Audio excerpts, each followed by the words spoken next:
If you would take out your message outline for today. There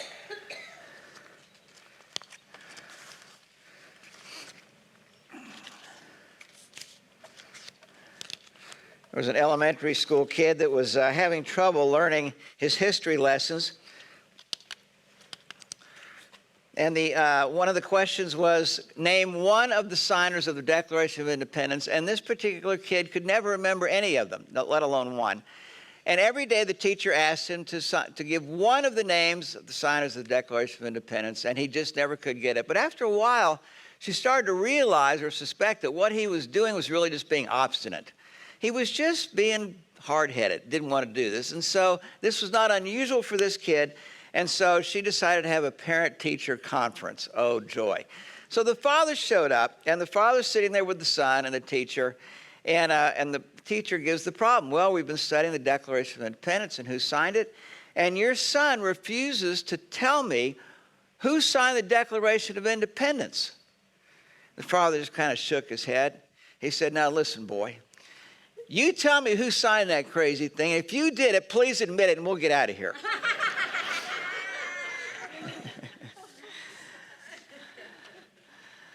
You've probably seen this on the internet for about a gazillion years, since just about the internet started. But different versions of government, and just sort of a really shorthand. So socialism, you have two cows. The state takes one and gives it to your neighbor. Socialism. Communism, you have two cows. The state takes both and gives you some milk. Fascism, you have two cows. The state takes both and sells you milk. Nazism, you have two cows, the state takes both cows and shoots you. Bureaucracy, which we can relate to in our particular country, you have two cows. The state takes both, shoots one, milks the other, and then throws the milk away. A democratic republic, you have two cows. You sell one and buy a bull. Your herd multiplies, your economy grows, you sell them and retire on the income. That's just kind of just a little funny, kind of short, little pithy thing for. There are different types of governments out there. Some have their strengths and weaknesses, and that's what we're going to look at today, the issue of government.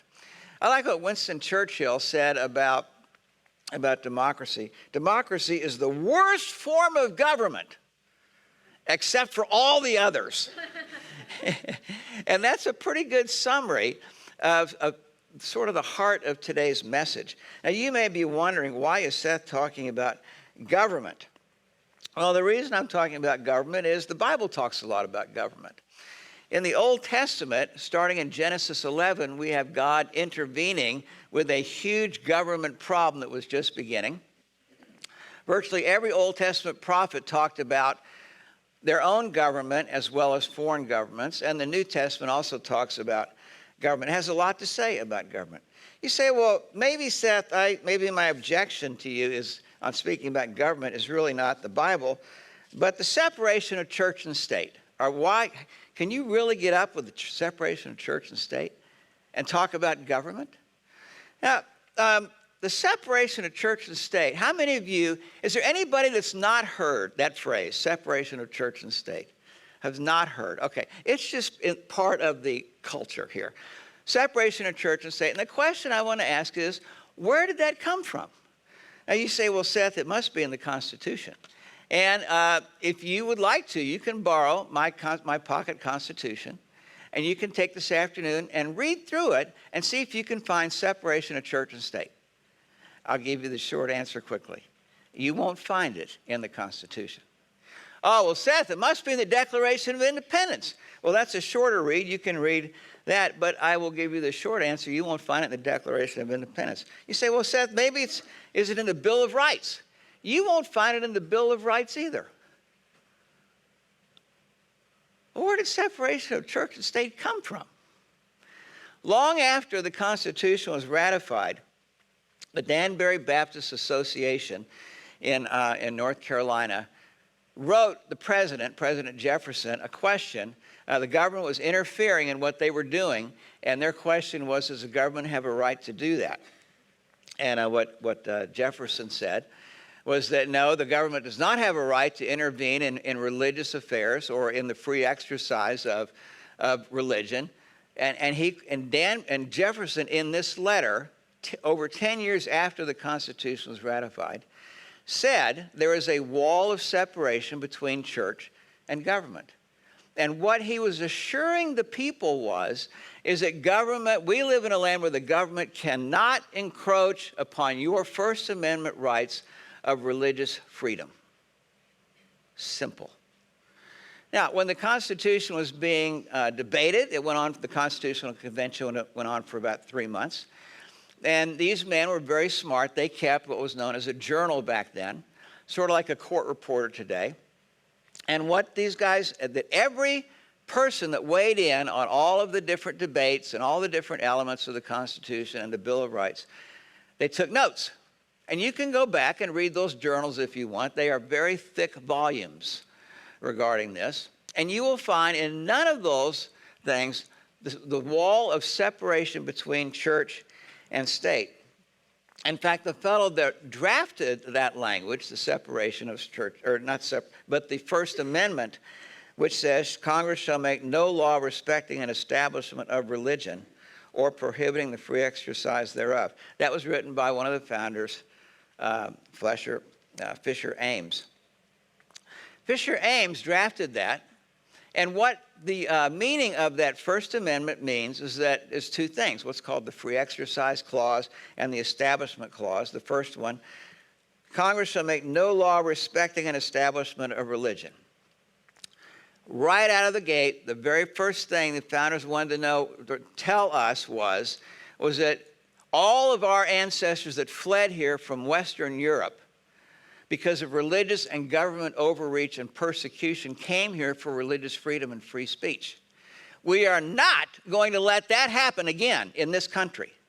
The first Bill of Rights was that. There is no established religion that government can then piggyback on and tell you what to do or persecute you because you're in the wrong religion or religious expression.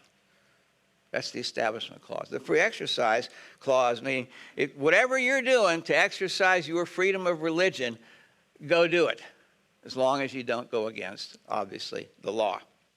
Now, that's pretty clear there.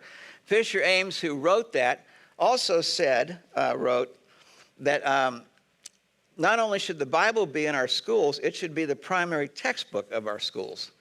Clearly, Fisher Ames knew what he was describing here between the Establishment Clause and the Free Exercise Clause. It's interesting that after 2 days later, after Thomas Jefferson wrote that letter to the Danbury Baptist Association, he went to worship. And he worshiped where he typically worshiped, at the U.S. Capitol building, which he continued to do during his presidency. Clearly, that was not an establishment of religion as they thought of it in the Constitution. Now, where did this first become popular, the wall of separation of church and state?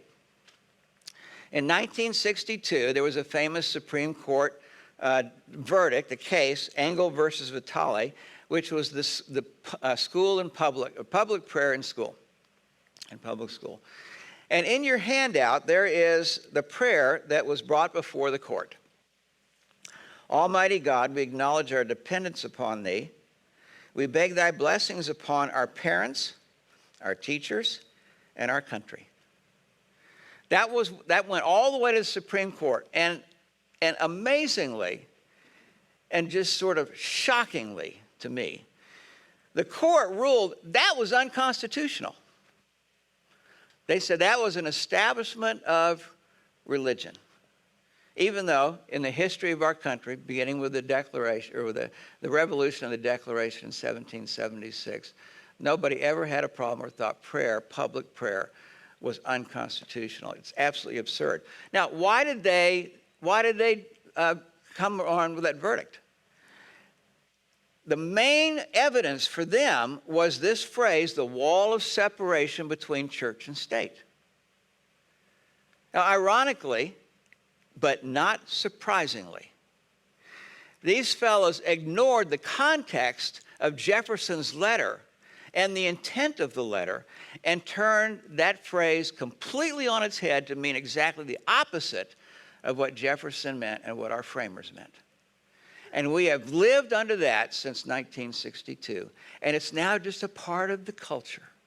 Separation of church and state. It's the first thing that most people think of when they think about Christianity or the Bible. Some basic principles of government. Number one, God established government to deal with the problem of human nature. So God, the institution is formed by God. 1 Peter 2:13, submit yourselves for the Lord's sake to every human authority, whether to the emperor, which at that time was the emperor in Rome, as the supreme authority, the supreme human authority, or to governors who are sent by him. And here are the two big purposes of government: to punish those who do wrong, to commend those who do right. It should be that simple, you would think. To punish those who do wrong, commend those who do right. Now, James Madison was one of our founders, and he was a tremendous writer, one of the three of the Federalist Papers, and I love his quote. It's one of just the most great quotes in American history. He said, if men were angels, no government governing over them would be necessary. If angels were to govern men, neither external nor internal controls on government would be necessary. We could trust the angels to govern men, is what he's saying. In framing a government which is to be administered by men, over men, or in our day it would be by people, over people, the great difficulty lies in this. You must first enable the government to control the governed, and, in the next place, oblige the government to control itself. That is one of the challenges that our framers took on, and this was, how do you do that? How much government is too much? How much government is too little? On the inside of your handout, the second is the reality of life is that we are a corrupt people, meaning human nature in general. There's a corruptness about our nature that needs governing. And we also have corrupt rulers. And this is part of the reality of life wherever you live, whatever country you live in. There is no such thing as a utopia that we can create on this world. And that's going to come as a shocking realization, perhaps to some young people. But the reality of human nature as it comes to government is twofold. The government has to deal with people like us who have a corruptness about them. But we have to trust the government where they have corruptness about them as well. Genesis 6:12, God saw how corrupt the earth had become, for all the people on earth had corrupted their ways. Didn't take long into the Old Testament, the 6th chapter of Genesis, where this was a problem with everyone. Everyone. Proverbs 29:4 says, by justice a king gives a country stability, but one who is greedy for bribes tears it down. That's one way that government officials you see their corruptness. And one of the ways that you see this, sometimes bribery is obvious. Oftentimes, bribery is much more subtle. It's amazing to me how many people go off to Washington who are sort of middle-class people and come out of there as multimillionaires. There are warnings in the Scripture about government. Before King Saul was the king of Israel, the people were led by what were called judges, sort of a system spread out there among the 12 tribes. But at some point, the people clamored for a king, and they went to the prophet Samuel, and they said, give us a king. And Samuel went, oh, no, do you know what you're asking for? And they said, we want to be like the other nations. Oh, no, do you know what you're asking for? And Samuel went to God and said, you're not going to believe what they're saying. They want a king. And God tells them, do what they say. Go ahead and give them a king. But with this warning, this comes from 1 Samuel 8, starting with verse 10. Samuel told all the words of the Lord to the people who were asking him for a king. He said, this is what the king who will reign over you will claim as his rights. He will take your sons and make them serve with his chariots and horses, and they will run in front of his chariots. Verse 12, some he will assign to the commanders of thousands and commanders of fifties, and others to plow his ground and reap his harvest, and so others to make weapons of war and equipment for his chariots. He will take your daughters to be perfumers and cooks and bakers.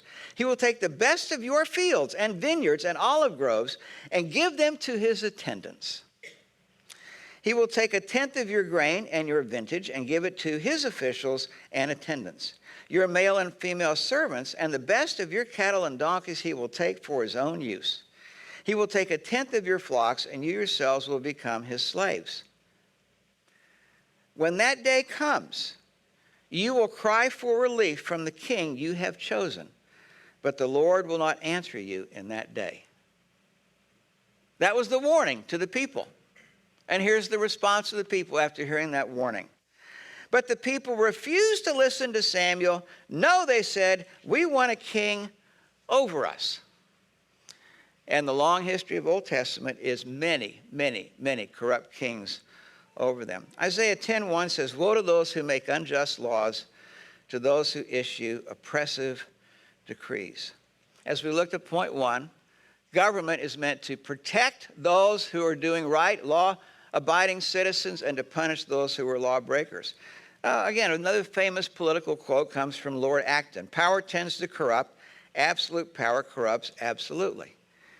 When rulers, governors, presidents, senators, congressmen, and judges are corrupt, that should surprise none of us. We are talking about somebody's human nature.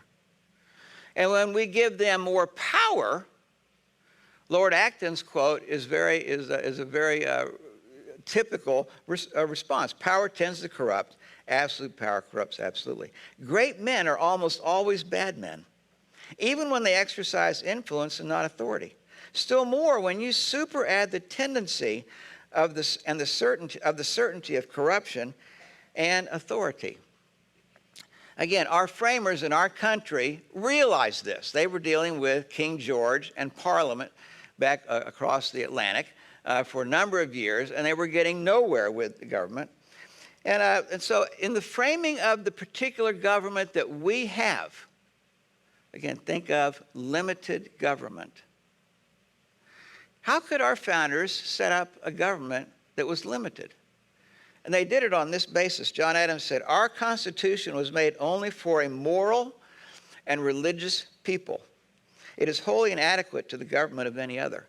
What the framers knew and understood was that all of us have a corrupt nature. And if we cannot self-govern ourselves, back then self-government meant governing you. Self-control. Not doing what was wrong, not being a lawbreaker, not being morally and ethically compromised or making decisions. As long as people could govern themselves, there was less need for government over them.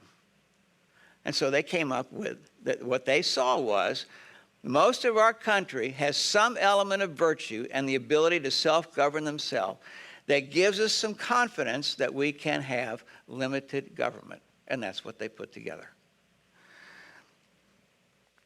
James Madison wrote this: the Constitution requires, quote, sufficient virtue among men for self-government.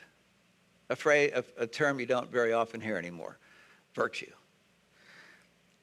Nothing requires sufficient virtue among men for self-government. Otherwise, nothing less than the chains of despotism can restrain them from destroying and devouring one another. I'm old enough to remember what life was like back in the late 50s and early 60s. I look at what's happening in our country now, and what these men said over 200 years ago, and what they feared is happening in this generation. Limited government only works with self-government. Righteousness and justice are the foundation of his throne. Proverbs 14:34, righteousness exalts a nation, but sin condemns any people.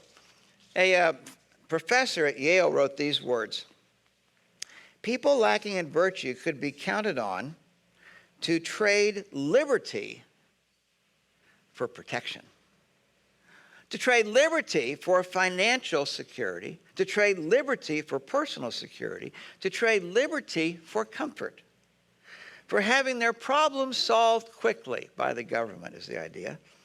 And there will always be people occupying or standing for public office who will be happy to offer you that deal.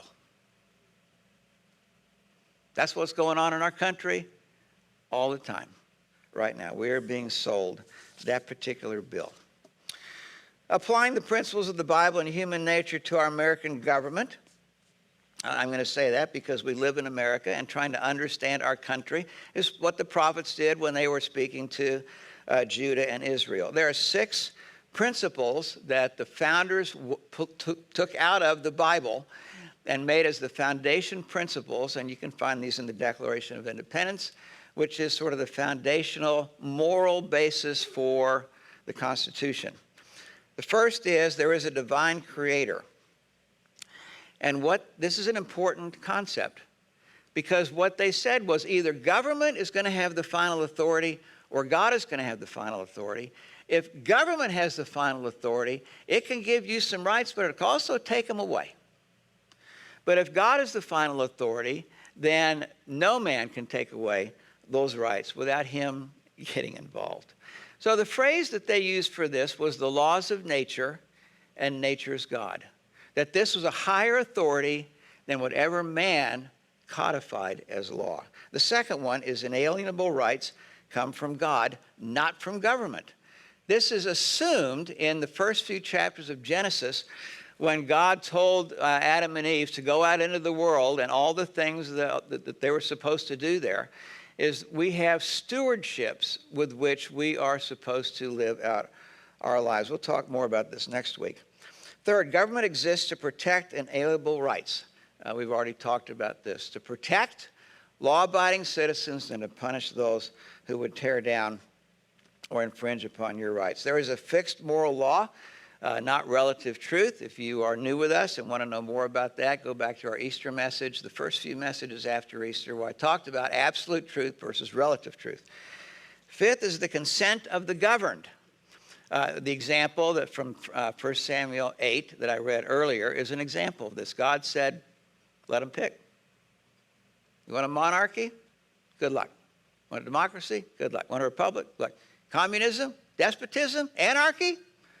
You get to choose. And 6, the people's right to change their government. One of the second thing I want to mention is the separation of powers.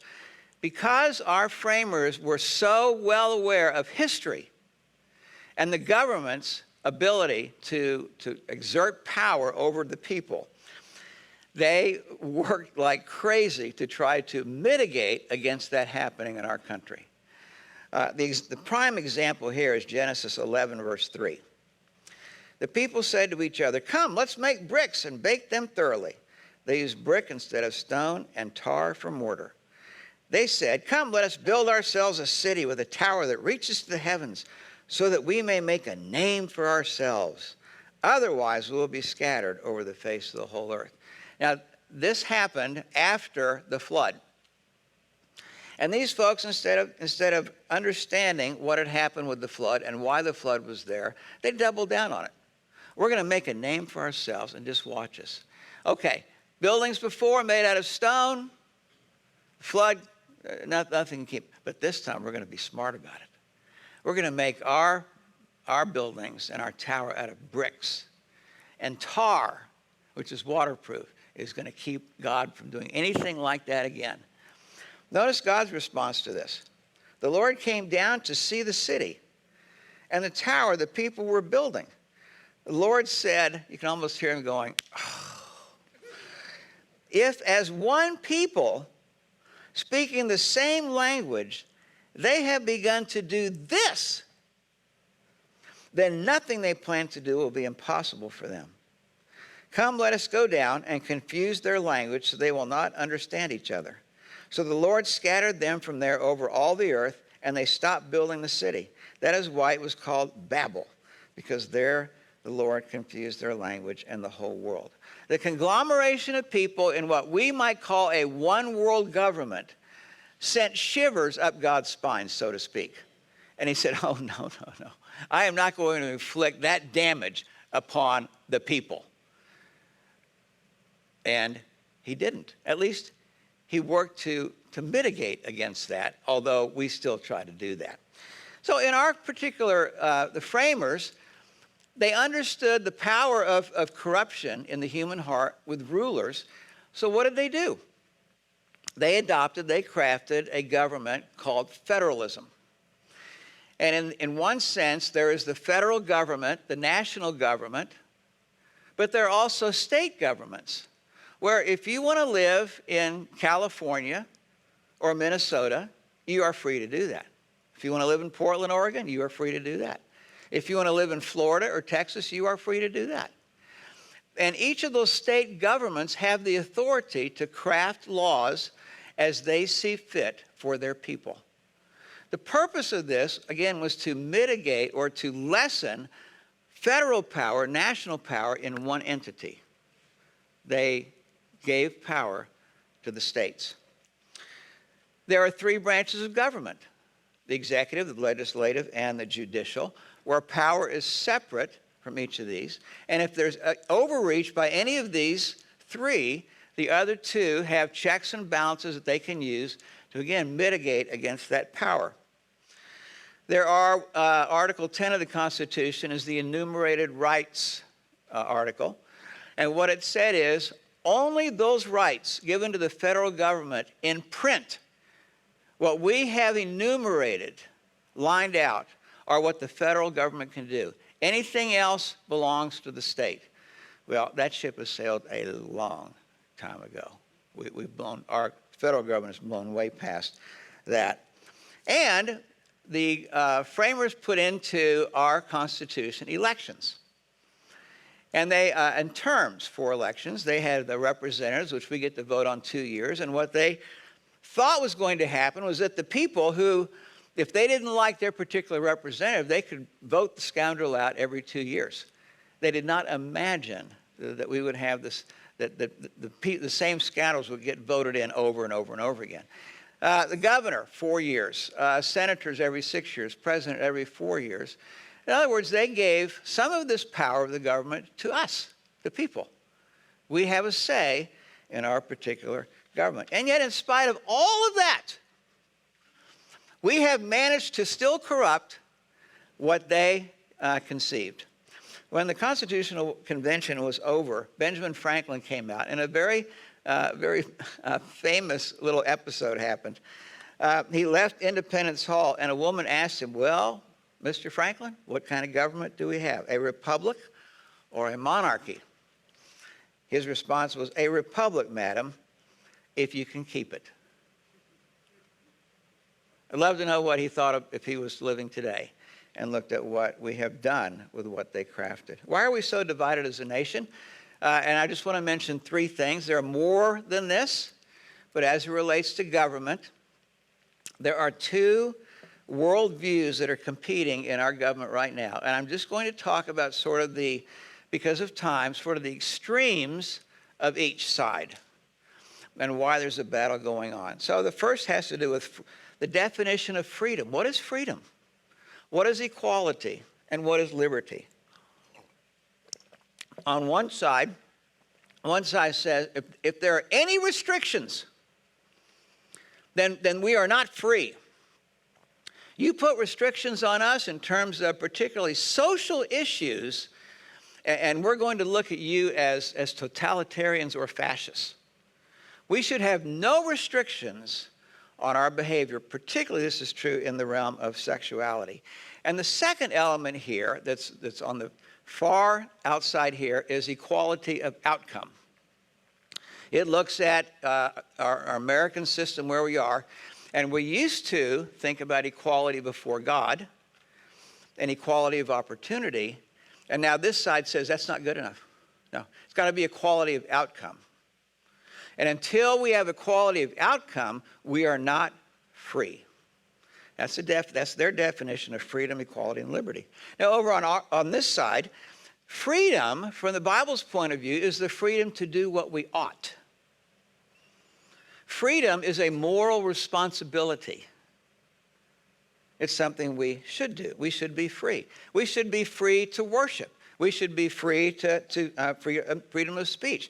We should be able to walk the streets of our cities or to get on a subway or a train and not fear crime happening. We should be able to have an economy where we can depend upon the currency and the fair practices of business, and where if you work and invest and save, you can accumulate. And we expect freedom to happen because of the protection that is provided by our military for enemies, foreign and domestic, and from each other. These are two very, very different worlds of freedom, liberty, and equality that are clashing in our culture. The second element is government and the role of government. On one side, government is the highest authority. The power of government, the force of government, the law of government, and this is what is being pursued, particularly in the court systems. One of the elements where you see this particularly, some states have what's called a Human Rights Commission. And they are going after people like you and me who don't abide by what they think ought to be done, what's unfair. And they have the power of the purse with their state government to bankrupt you and me long enough, unless volunteer attorneys step in. That's one side of government. Another belief here is that the judicial system in our country is corrupt. Some say it's racist, and we should defund the police, and we should open the prisons. Some think all of the prisons, some part of the prisons. But the general thing is government should act and should help us to be who we should be. Over on this side, what's the role of government? The role of government is to protect law-abiding citizens and to punish those who break the law. And God is the ultimate authority, not man and man's law. God's law, what our framers called the laws of nature, and nature's God. Now, one of the things that's at work here, another thing that's at work in our current world now is it's amazing to me that one of the corruptions of government is the double standard with which we live. There are some in our government, there's some in the judicial system that somehow seem free of government intrusion.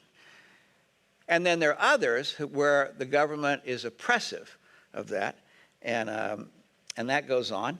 The First Amendment is up for debate now. Religious freedom and the freedom of speech. Again, you and I and many people walk in fear of even voicing an opinion, let alone on social media. Oh, you dare not do that. There was a lady, I believe it was last week, that went to her local school board meeting to discuss one of the hotly contested issues about books that are in the library and curriculum. And the next week, when her boss found out what she'd done, she was fired. Cancel culture, as you know, is rampant among us. If you go against the narrative here, you are going to pay a price. The third element is human nature. On one side, human nature is looked at as basically good. If we just treated people rightly and justly, then people would do what's right. Then why do people not do what's right? Because the system, they say, is corrupt. The institution is corrupt. The government is corrupt. The structures are corrupt. And we should tear it down. That's on the very end. Tear it down, start again. Anarchy is step number one. Now, I would say, of course these things are going to be corrupt. Duh! Because they're led by corrupt people like you and me. Of course there's going to be corruptness. Tearing down a system that's corrupt, what are you going to replace it with? You're going to have to find people who are uncorrupt to bring in the utopia that you desire. Over here, when it comes to human nature, we say, of course we are corrupt, but we are also made in the image of God.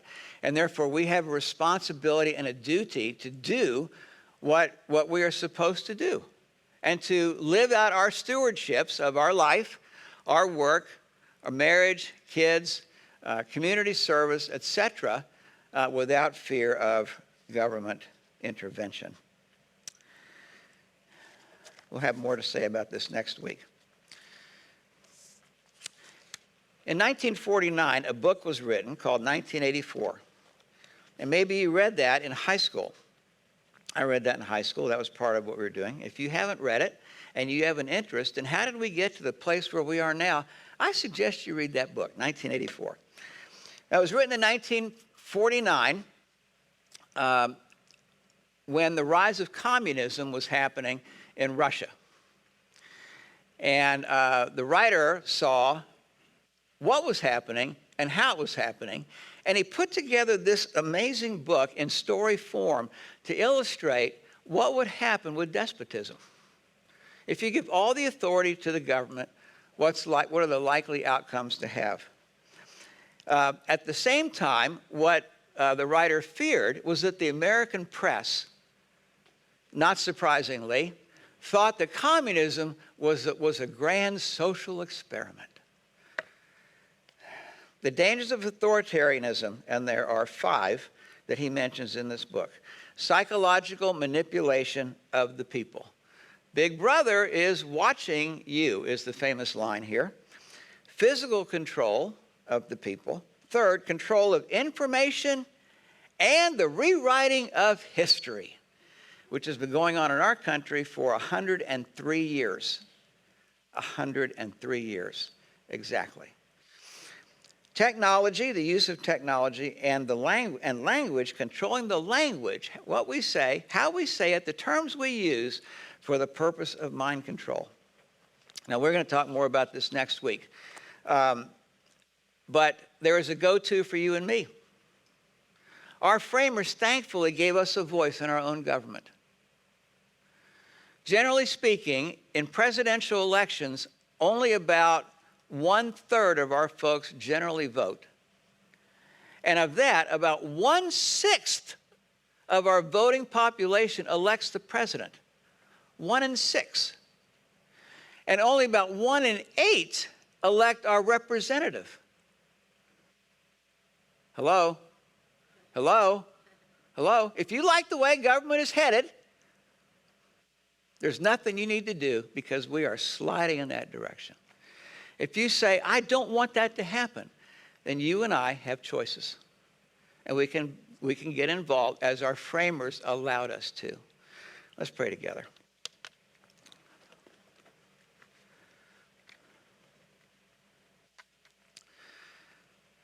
Father, there is so much in our culture that's going on about government. And there are such widely divergent views, even among people who mean well and who really want something to be better and to somehow overcome the corruptness that is in human nature and government.